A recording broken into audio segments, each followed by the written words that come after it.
Bonjour à tous et bienvenue dans ce journal. Voici tout de suite les titres que nous allons développer dans cette édition. Le maire de Puiseux en France attend toujours les premiers coups de pioche du chantier de l'écoquartier. Alors qu'à Louvre, la ville voisine, les premières livraisons de logements devraient avoir lieu dans les prochaines semaines. Toutes les explications dans un instant. Les grainothèques prennent racine dans les bibliothèques. À Saint-Brice-sous-Forêt, les passionnés de jardinage peuvent désormais s'échanger leurs graines de légumes ou de fleurs. Alors comment ça marche? Réponse en fin de journal. L'aménagement de l'écoquartier de Louvre-Puiseux à l'est du département se poursuit. Site prioritaire pour le logement dans le Grand Paris. 3300 logements doivent être construits sur les villes de Louvre et Puiseux en France. Les premières livraisons devraient avoir lieu ce mois-ci. Mais si les travaux avancent à Louvre, le maire de Puiseux en France s'impatiente. Le reportage d'Angélique Bollet. Ces logements devraient être livrés mi-juin. À 2 pas de la gare de Louvre, ce sont les premiers appartements de l'écoquartier de Louvre, Puiseux en France. Autour de ces quelques 80 logements bientôt disponibles, d'autres constructions. Le quartier de la gare doit à terme accueillir 850 logements. La construction suit le planning qui avait été prévu au départ.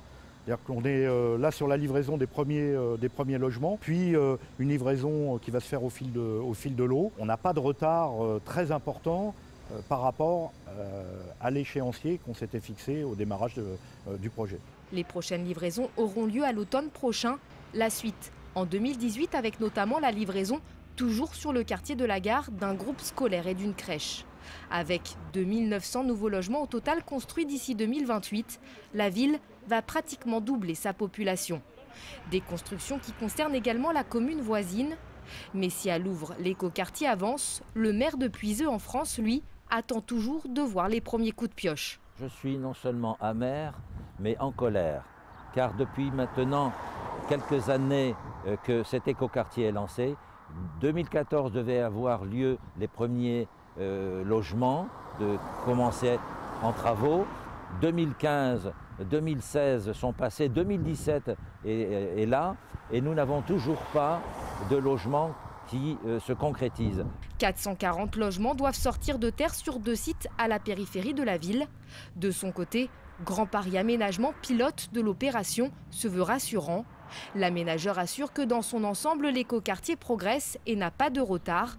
Il précise également que les travaux devraient bientôt débuter sur Puiseux en France.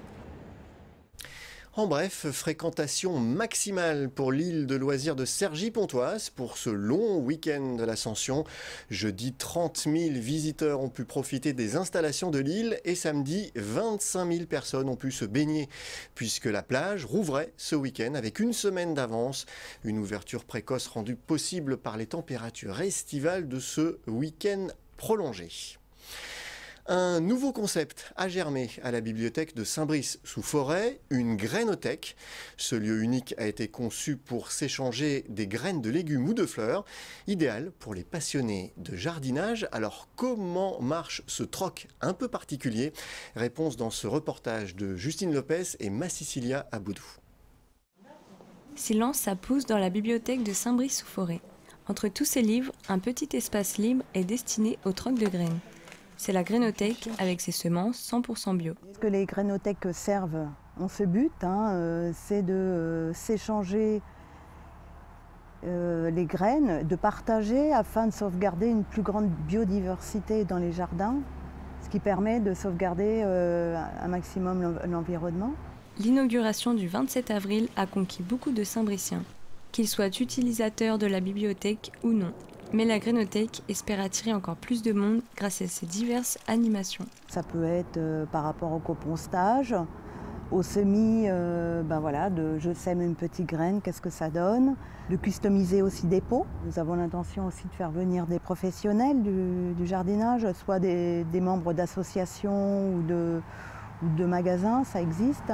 Les amateurs de jardinage qui échangent des graines à la bibliothèque pourront également redécouvrir des légumes oubliés. Pour l'instant, j'ai des petites capucines qui vont bientôt germer dans mon jardin et j'ai apporté des graines de potimarron.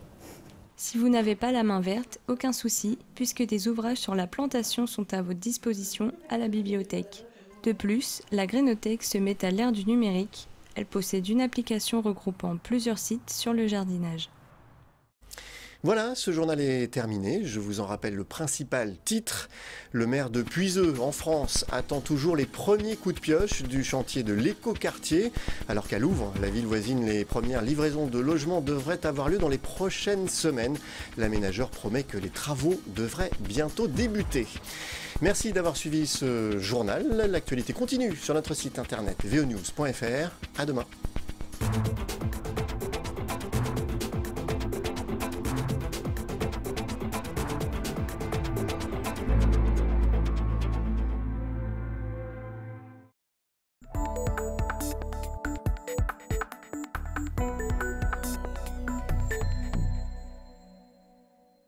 On va chercher loin devant, hop, je vais chercher loin devant, je plante ma pagaie complètement et je tire tout énergiquement fort jusqu'à moi.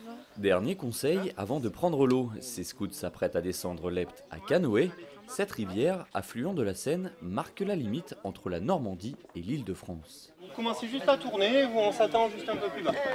Vous descendez pas, hein. Cette descente est organisée par l'entreprise Canoepte, basée à Saint-Clair-sur-Epte. La traversée de 8 km dure entre 1h30 et 2h. Le cadre est naturel et sauvage. Cette rivière, la particularité, c'est que toutes les berges sont privées.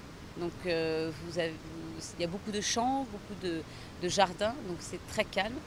Et les zones sont classées Natura 2000. Donc c'est une charte européenne qui consiste à conserver et préserver les espaces animaux et végétaux. Du coup, il y a beaucoup d'espèces très intéressantes comme la libellule bleue ou les hérons et des plantes très très différentes.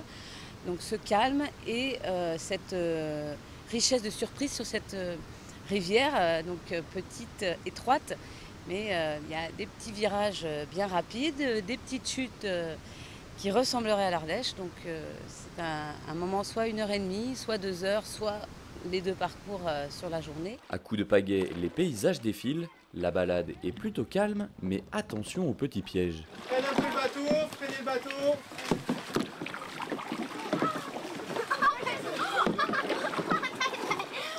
Pas d'inquiétude toutefois, l'Epte n'est pas une rivière agitée. Pour progresser en toute sécurité, il suffit simplement de quelques notions de base. C'est une rivière qui est de classe 1, donc avec des remous qui sont relativement faibles et peu de zones dangereuses ou accidentogènes. Donc n'importe qui peut pratiquer à une seule condition, c'est déjà de savoir nager. Donc ça c'est une condition, la condition sine qua non pour pouvoir pratiquer le kayak comme toute activité nautique. Point d'orgue du parcours, une petite cascade riche en sensations.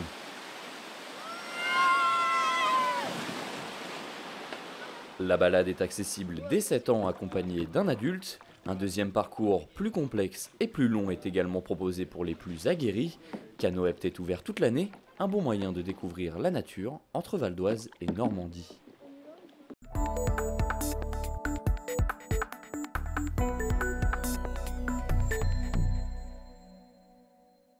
Voici Titoine et Ulysse, deux ânes qui appartiennent à Sandrine et Gilles Lemaire. Ces deux amoureux de la nature ont créé Âne en Vexin. Installés à Longuesse, à seulement 15 minutes de Cergy, ils proposent des randonnées à la journée ou sur plusieurs jours ainsi que des animations pour les écoles. Leur ambition, faire découvrir le Vexin français et valoriser l'âne, un animal méconnu, bien différent de son cousin, le cheval. Le cheval, c'est un animal de fuite. Donc à tout moment, il peut partir en courant. Tout moment, il peut donner un coup de botte parce que c'est pas qu'il donne un coup de pied, c'est juste un départ de fuite. Alors que l'âne, lui, c'est un animal territorial. Et du coup, il a son territoire. Quand il est sur son territoire, il est tranquille. Et ça, c'est très important parce que nous, ça nous permet de faire côtoyer nos ânes avec des jeunes enfants, comme par exemple dans les crèches ou des maternelles. Parce que l'âne, il va bouger tranquillement, mais il partira jamais au galop. Animal calme et peu craintif, l'âne s'adapte à tous les publics. Cet après-midi, Gilles accueille un groupe d'handicapés moteurs. Mon âne, c'est pas comme un cheval, il part pas en courant. Si vous le lâchez, il ira s'arrêter un tout petit peu plus loin pour manger. Cette mise en relation entre les handicapés et les ânes s'appelle l'asinothérapie. L'objectif de cette pratique, procurer du bien-être grâce au toucher et au ressenti. Là, pour le coup, on a des résidents qui sont très souriants. Voilà, ils ont du mal un petit peu au quotidien à manifester voilà, ce genre de manifestation. Là, pour le coup, on les voit, ils sont plus ouverts, avec des grands sourires, donc ils le manifestent comme ça. Ils ne vont pas le dire et on s'en rend compte des fois 2, 3, 4 jours après, où ils vont venir nous voir, ils vont nous faire voir des photos. Voilà. Alors que sur le moment, on n'a pas forcément, si on note pas forcément que ça a pu leur plaire, quoi. Allez, surveille là. La journée n'est pas finie pour Titoine, c'est l'heure de la sortie des écoles. Et notre ami aux grandes oreilles va chercher son petit maître Ludovic, 5 ans. Star de l'école, Titoine est connu de tous et porte à l'occasion les cartables. On va les accrocher comme ça, hein, parce qu'ils sont lourds les cartables. Un comportement qui le rapproche d'un animal de compagnie. Malgré le fait que ce soit un équidé, l'âne, il est beaucoup plus proche du chien. Regardez là, hein, on est posés tous les trois. Avec un cheval, c'est difficile à faire. Il a vraiment un comportement de gros toutou. À tel point que les bergers aussi en avaient pour repousser les loups lors des attaques de troupeaux. Pour Titoine, la journée est maintenant terminée. Quant à l'avenir d'Anne en Vexin, Gilles n'a pas de souci à se faire. La relève est déjà prête.